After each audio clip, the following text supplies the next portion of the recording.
Hi everybody, this is part 17, and this will be the final part of my Rivian deep dive. In the last part 16, we discussed the capital, sort of the CapEx outlook, and in this final part I want to jump back to the very beginning of this video series, here to the financial summary. So before I get into it, keep in mind everything I talk about is from a investor perspective, which is just a euphemism for saying from I want to make money perspective. So the question is, okay, with the knowledge you acquired by sitting through this extremely long video series, what is the upside for me? What have I learned to make money from it? The answer is that you have now a sense of the opportunity space for this company.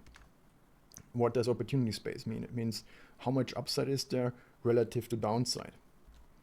I still don't understand. In this presentation, I think it's abundantly clear that the upside in Rivian is highly limited, except for events that nobody has on the radar right now that may or may never materialize. However, based on what we know, and by extrapolating what we know, I have a decent handle on, and based on what management told us, there is very little upside, but there is significant downside risk. So the bottom line is, of all of this, the smart investor equipped with this knowledge can exploit irrational share price movements. And anyone who looked at Rivian's share price development will have taken note of the fact that Rivian is a highly volatile stock. What is a highly volatile stock? High volatile stock is a stock that frequently has a very significant relative share price change. Relative share price change means in terms of percentages. It's not uncommon for relatively calm news days to see a move in Rivian of 3, 4, 5%.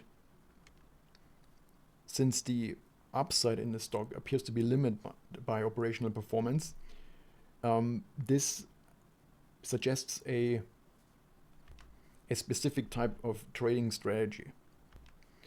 In the coming days, I will share my thoughts on what this type of trading strategy would look like to take advantage of the knowledge gained from this type of analysis.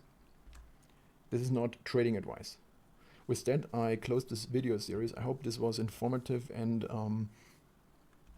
shed some color on Rivian. And before I let you go, the primary reason why I cover Rivian is I saw a number of people losing a lot of money investing in the stock because they fell for some very poor reasoning that was not based on any kind of fundamental analysis. And by providing this type of analysis to virtually anyone who takes the time to look at it, I want to make a contribution to leveling the playing field. In this video series, the type of research you looked at is typically the domain exclusively reserved for institutional investors, hedge funds, high, or should say ultra high net worth individuals, and other high value investors that have access to highly paid advisors.